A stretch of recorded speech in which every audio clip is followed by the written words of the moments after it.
The message came on a Tuesday, a strange signal that no one on Earth could understand at first. It took the best code breakers at NASA 3 days to figure out it was a call for help. Commander John Miller was eating breakfast when his phone rang. He didn't know it yet, but that call would change the fate of humanity forever. "Commander, you need to come in now," said the voice on the other end. 2 hours later, Miller sat in a room with 10 other military leaders. On a large screen, they watched as an alien spoke. It had blue skin and 4 eyes that blinked sideways. "This is Elder Kix of the Ardini people," said the translator voice over the alien's strange sounds. "We are dying. The Vorax hunt us. They destroy our worlds. We have no weapons. We ask for help." The room was silent. First contact with aliens had just happened, and it was a cry for help. "What are these Vorax?" Miller asked. The alien sent more information. The Vorax were tall, strong beings with thick armor-like skin. They had been attacking peaceful races across the galaxy for hundreds of years. The Ardini were next on their list. "Why contact us?" asked General Watson. "We barely have ships that can leave our solar system." "They say they've been watching us," said the scientist working the computer. "They think we're good at fighting." Miller nodded. Humans had certainly spent enough time fighting each other. The next day, Lieutenant Kate Bishop was called in. She was the best tactical officer in the Navy. Her job was to look at the Vorax ships and find their weak spots. "They're big," she said, looking at the pictures the Ardini had sent, "but they follow the same attack pattern every time. That's something we can use." Sam Russo from the diplomatic team raised his hand. "Should we even get involved? This isn't our war." Miller looked at him. "If these Vorax are wiping out peaceful races, how long until they find Earth? Better to fight them now, with help, than alone later." The president agreed. Earth would help the Ardini. For the next month, every major country worked together. They built weapons, trained crews, and prepared 5 ships. The Ardini sent their technology to help. One day, Miller found Kate Bishop looking worried at her desk. "What's wrong?" he asked. "The Ardini have such amazing technology," she said. "Faster than light travel, energy shields, medical systems we can't even understand. But no weapons, not a single one." "They're peaceful," Miller said. "Yes, but it doesn't make sense. How can a race develop space travel without ever creating weapons, even if just for protection?" Miller had wondered the same thing, but there was no time to worry about it now. The 5 ships were almost ready. The biggest was named the UES Defender. Captain Frank Daniels would lead the mission. He was a quiet man with 20 years of service and a steady hand. On launch day, Miller watched from mission control as the ships rose into the sky. Thousands of people cheered. "Good luck," he whispered as the ships disappeared from view. The journey would take 3 months. During that time, more messages came from the Ardini. The Vorax had destroyed another of their worlds. Time was running out. Miller couldn't sleep most nights. He had sent good people into danger. Was it the right choice?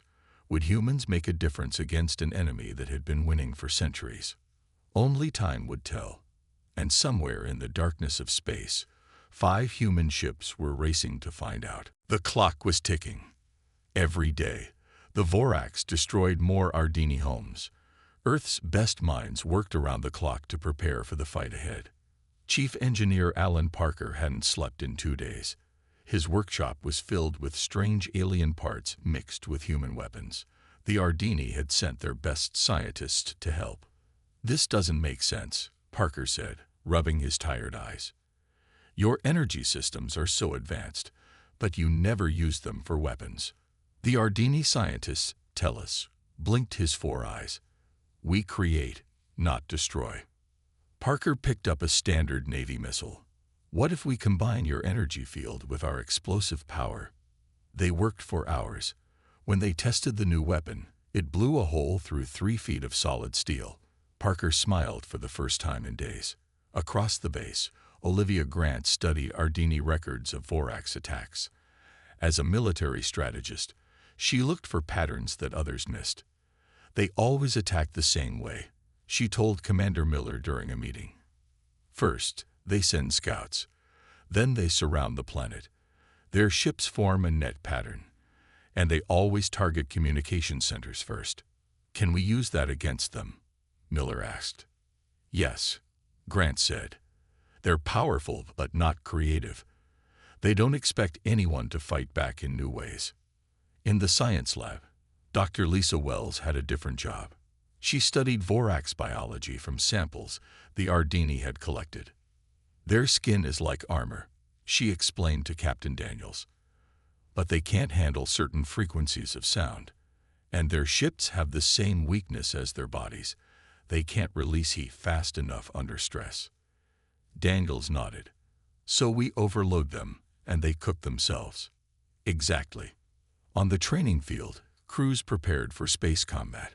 The 5 ships, UES Defender, UES Courage, UES Liberty, UES Victory, and UES Hope, were almost ready.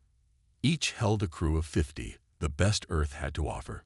Captain Frank Daniels watched his team run drills. He was 52 years old with gray hair and steady hands. This would be his last mission before retirement. Now he would lead humans to their first space battle. Are we ready? Miller asked him one evening. Daniels looked at the ships. No, but we'll have to be. The night before launch, Parker made a breakthrough. He found a way to use Ardini energy tech to boost human weapons by 500%. The test fired a hole clean through a mountain. Will it be enough? Miller asked. Parker shrugged. The Vorax ships are big, but nothing can stand up to this kind of power for long. Launch day came too quickly. Family said goodbye. The crews boarded their ships. Captain Daniels took his seat on the bridge of the Defender.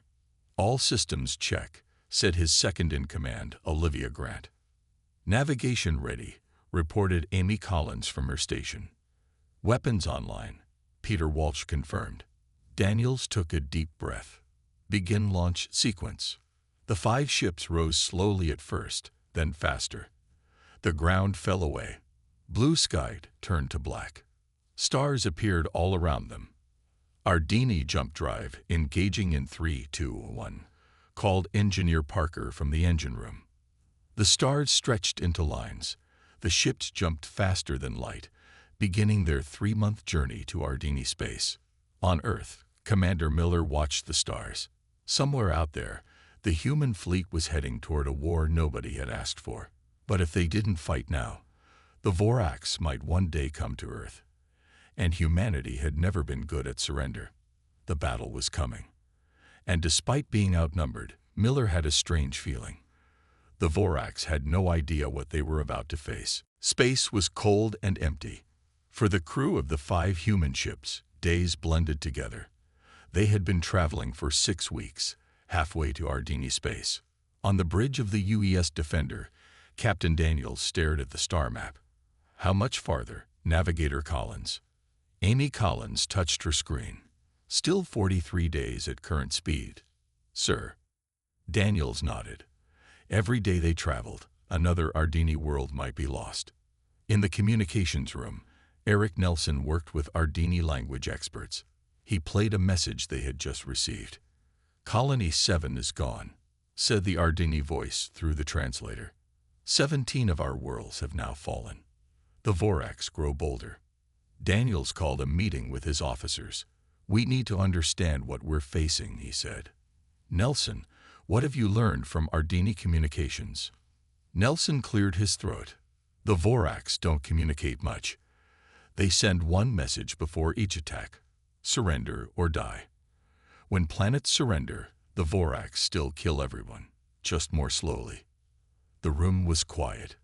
Peter Walsh, the weapons specialist, spoke next. I've been testing our new systems.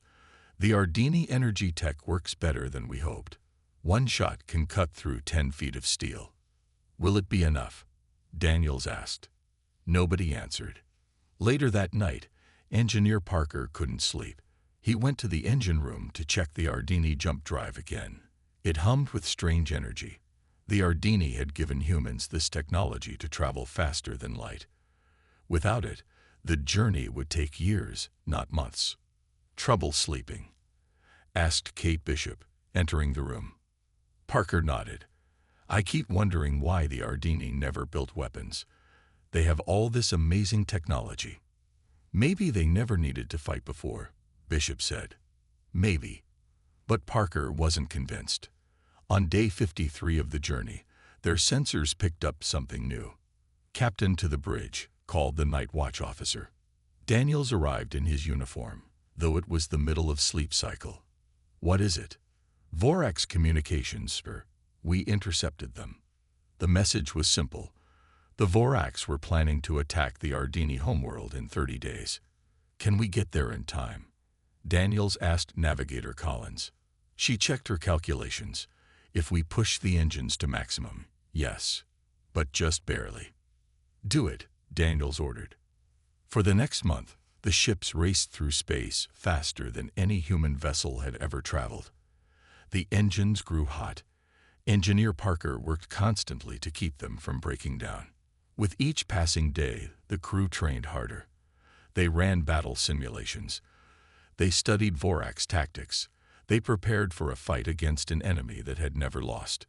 One evening, Captain Daniels found Peter Walsh on the observation deck, looking at the stars. "Scared?" Daniels asked.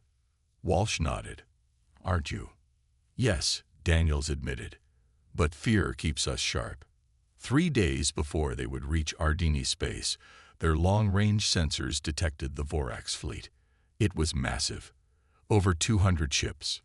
"We only have 5, whispered Amy Collins when she saw the scan. Captain Daniels called Earth. When Commander Miller's face appeared on screen, it looked tired. "We've found the Vorax fleet," Daniels reported. "It's larger than we expected." Miller frowned. "Can you still succeed?" Daniels thought about the enhanced weapons, about the weeks of training, about the determination of his crew. "We have to," he said simply. As the human fleet approached Ardini space, the crew made final preparations. They checked weapons, secured loose items, wrote letters home just in case. Captain Daniels recorded his final log entry before battle. "We are about to engage an enemy that has destroyed countless worlds. We are outnumbered 40-1. But we carry with us the fighting spirit of Earth. And sometimes, that's enough." The human ships dropped out of faster-than-light travel.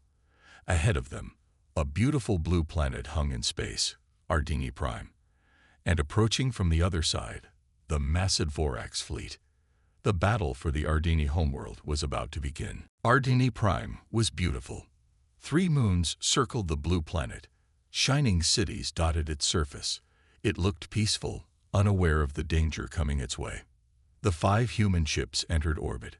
Captain Daniels stood on the bridge of the UES Defender, looking at the planet below.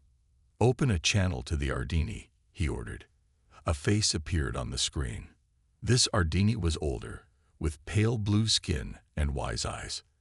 "I am High Elder Zenith of the Ardini," the alien said through the translator. "You must be the humans. You came." "We did," Daniel said. "The Vorax fleet is only hours behind us." Zenith's 4 eyes blinked slowly. "Then we don't have much time. Please, send your leaders to the surface." An hour later, Captain Daniels, Lieutenant Bishop, Engineer Parker, and Security Chief Nickel Harper took a shuttle to the planet. The Ardini city was unlike anything they had seen before.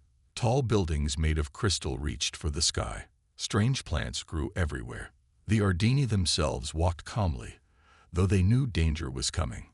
High Elder Zenith met them in a round building at the city center.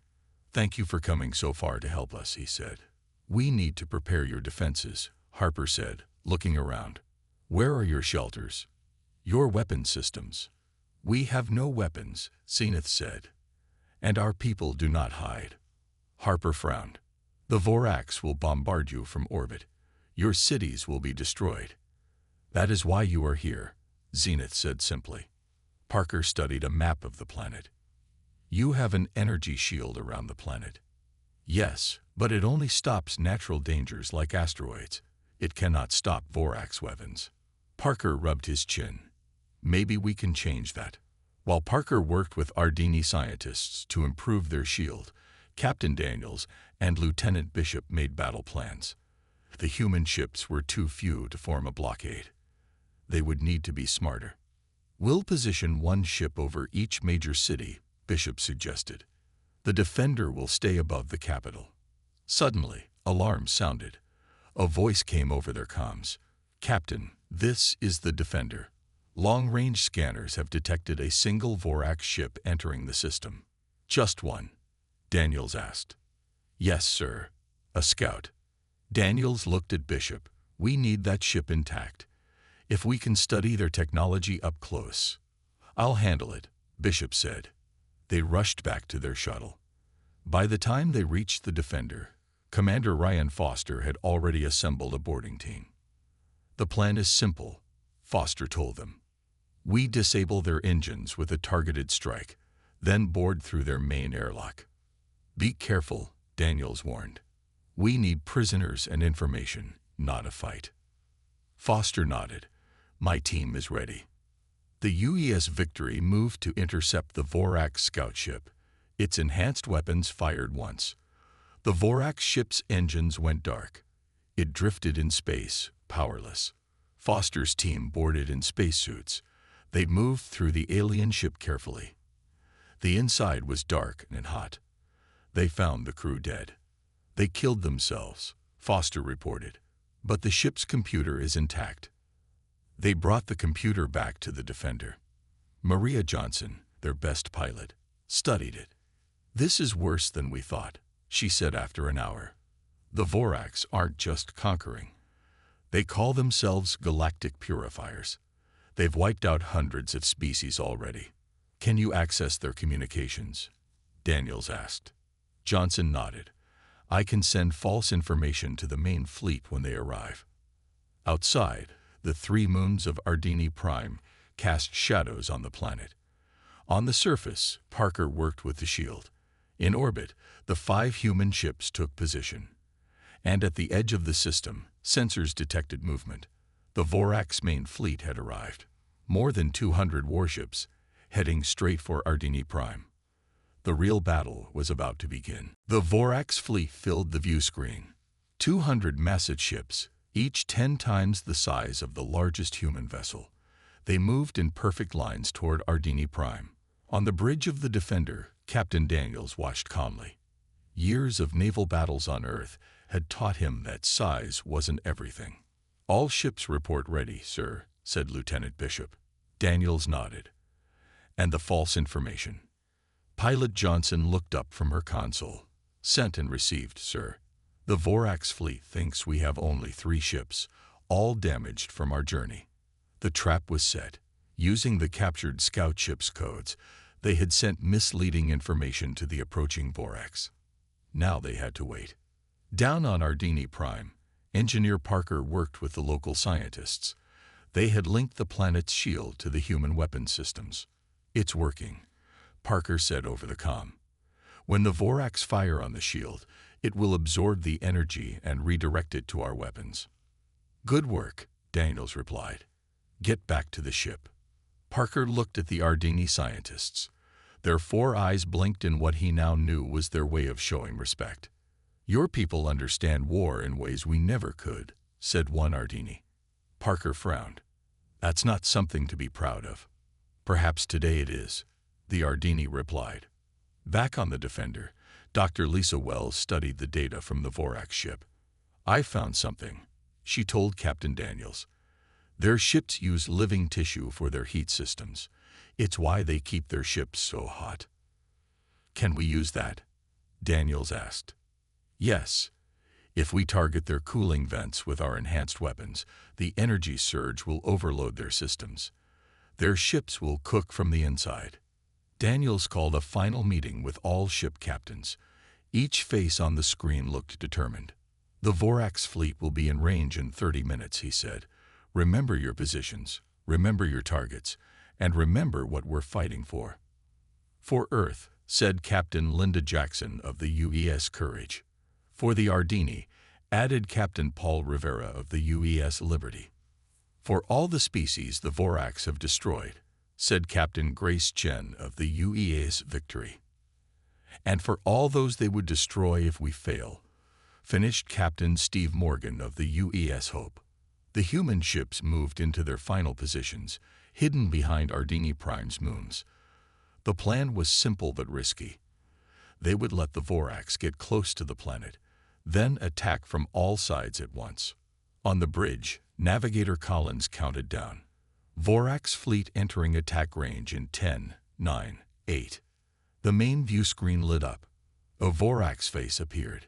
It had gray, rough skin like stone and small, cruel eyes. Primitive species, the Vorax commander said. You defend the unworthy. Surrender now and your deaths will be quick. Captain Daniels stood tall. We are the United Earth Fleet. We speak for humanity and for all peaceful species. We do not surrender to bullies. The Vorax commander's face showed no emotion. Then you will be purified with the Ardini. All ships, prepare to fire. Daniels looked at Lieutenant Bishop. She nodded. The trap was ready. All ships, Daniels said calmly. Execute pattern Alpha. Fire on my mark. The 5 human ships moved from behind the moons, their weapons charged with both human technology and Ardini energy. The Vorax commander's eyes widened slightly. 5 ships. The report said 3. We learned deception from studying your tactics, Daniels replied. But unlike you, we fight to protect, not destroy. The massive Vorax fleet began to turn, trying to target the smaller, faster human ships. But they were too slow, too predictable. Fire, said Captain Daniels. All 5 human ships fired at once. Bright beams of energy shot toward the Vorax fleet. The battle for Ardini Prime had begun, and no one was prepared for what happened next. Time seemed to slow down. The energy beams from the 5 human ships cut through space toward the Vorax fleet. No one breathed on the bridge of the Defender. The beams hit their targets, the cooling vents of the lead Vorax ships.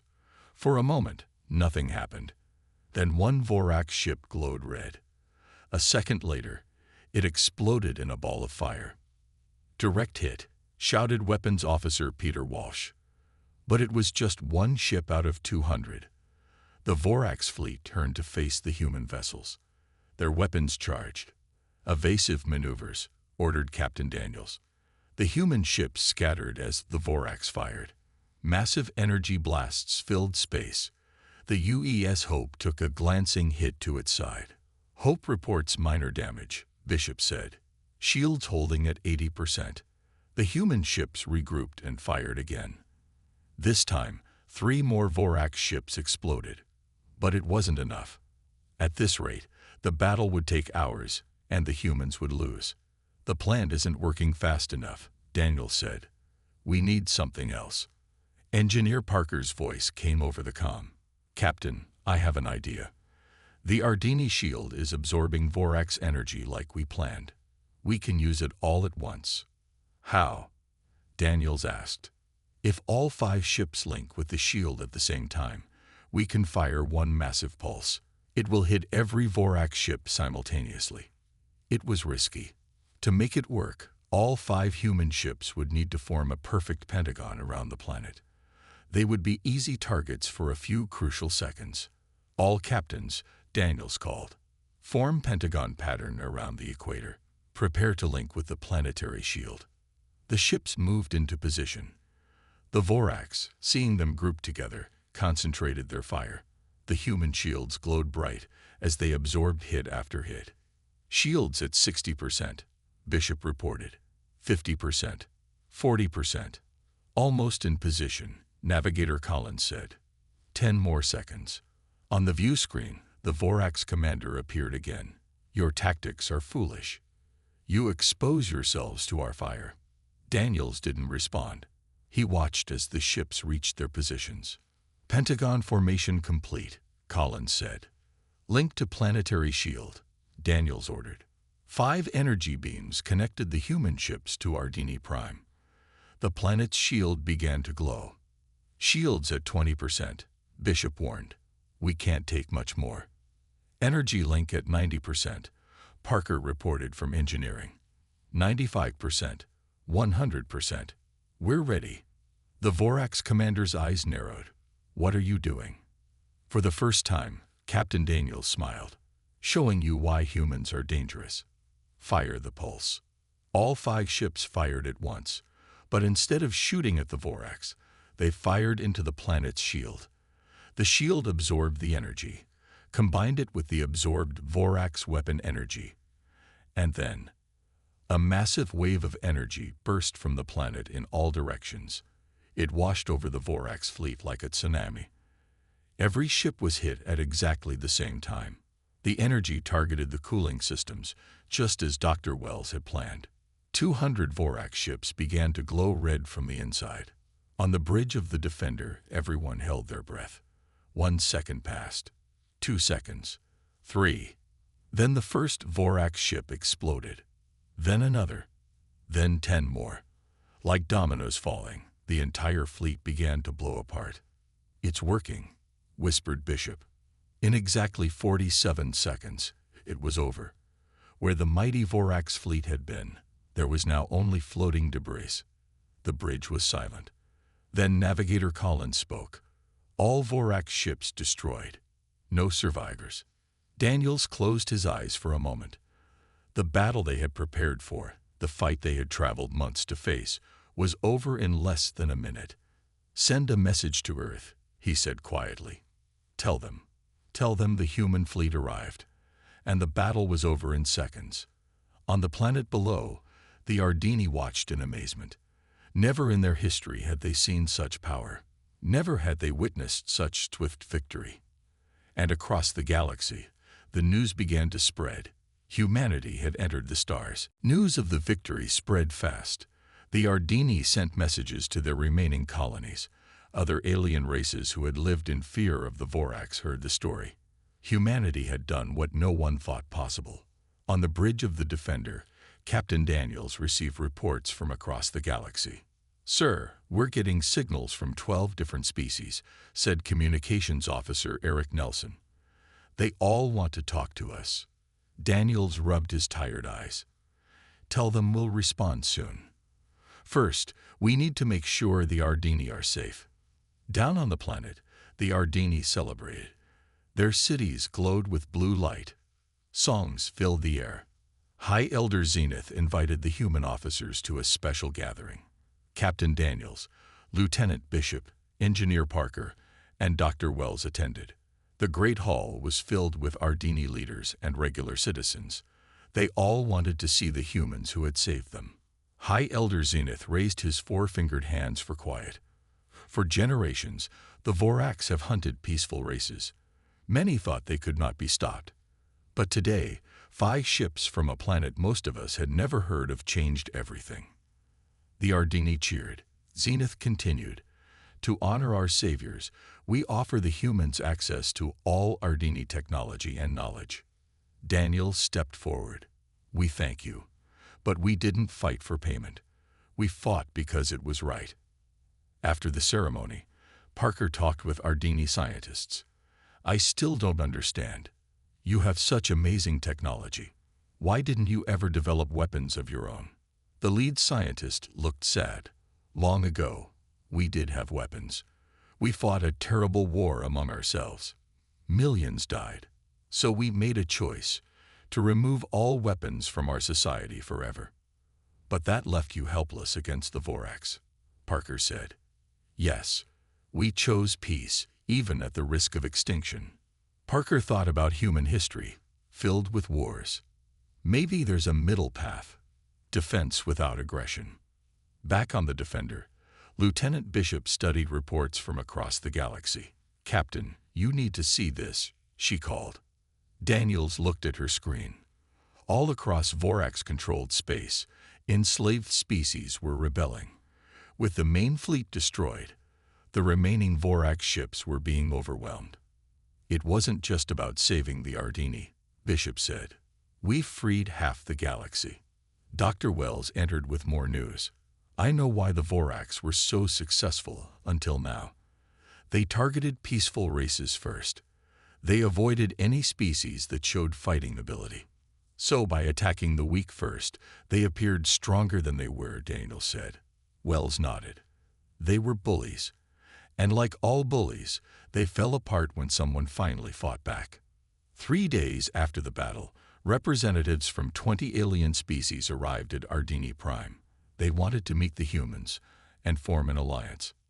In the great meeting hall, Captain Daniels found himself speaking for all of humanity.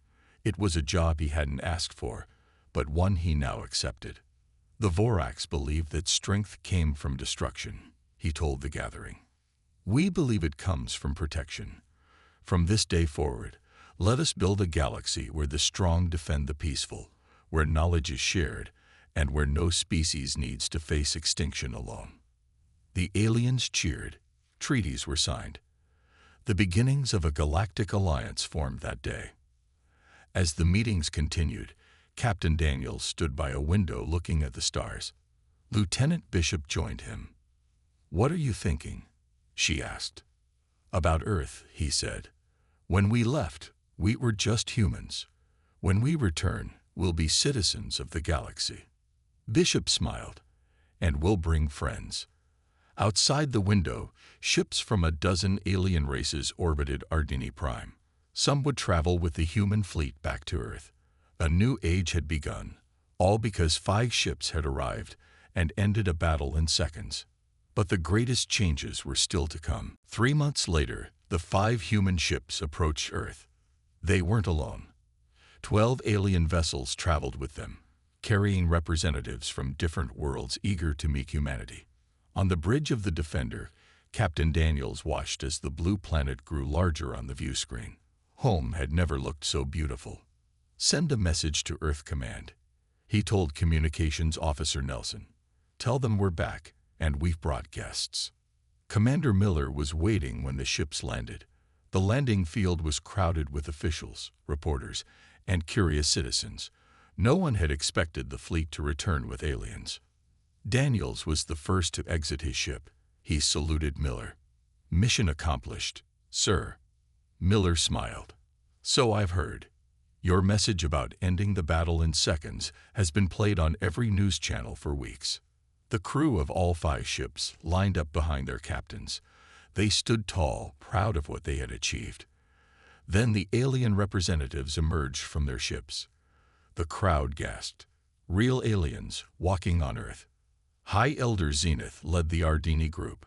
Behind him came representatives from 11 other species. Some looked almost human. Others were very different. One floated instead of walked. Another had 6 arms. "Welcome to Earth," said the president, stepping forward. "We have much to learn from each other." In the days that followed, the world changed. Alien technology was shared. Plans for faster ships were drawn up. Earth's leaders signed treaties joining the new Galactic Alliance. The crew of the 5 ships became famous. School children learned their names. News shows wanted interviews. But for most of them, the excitement of fame quickly faded. 1 week after returning, Captain Daniels visited Lieutenant Bishop at her home. She was sitting in her garden, looking at the stars. "Feels strange, doesn't it?" he asked, being back. Bishop nodded. "Up there, we saw things no human had ever seen. We changed the course of galactic history. Down here, it's just not the same," Daniels finished. 2 months later, they got the call they had been waiting for. Earth was building a new fleet. Bigger ships, better weapons. Not for war, but to protect the peace they had found. And they wanted the heroes of the Ardini battle to lead it. The day the new ships were revealed, Commander Miller gave a speech. "We entered the galaxy as unknowns. We proved ourselves as warriors. Now we will establish ourselves as peacekeepers." The first new ship was massive, 4 times the size of the Defender, with technology from 5 different alien worlds built into its systems. Its name was painted on the side, UES Unity. Captain Daniels would command it. His crew included many familiar faces. Bishop as his second in command, Parker as chief engineer, Nelson handling communications. But there were new faces too. alien experts joining the crew to share their knowledge. The night before launch, Daniel stood on the observation deck with Dr. Wells. "Did you ever imagine this?" she asked, looking at the alien ships docked alongside human vessels. "Never," he admitted. "When we left Earth, we were just trying to help one species. Now we're part of something much bigger." Wells smiled. The Vorax thought they were the strongest force in the galaxy. They didn't understand what real strength is. "And what is real strength?" Daniels asked. "Standing together," she said simply. The next morning, the UES Unity left Earth.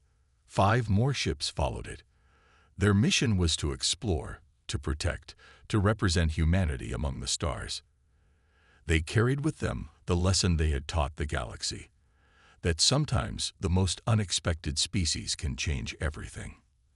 And across the galaxy, the story was still being told of how the human fleet arrived, and the battle was over in seconds, but the peace they started would last for generations.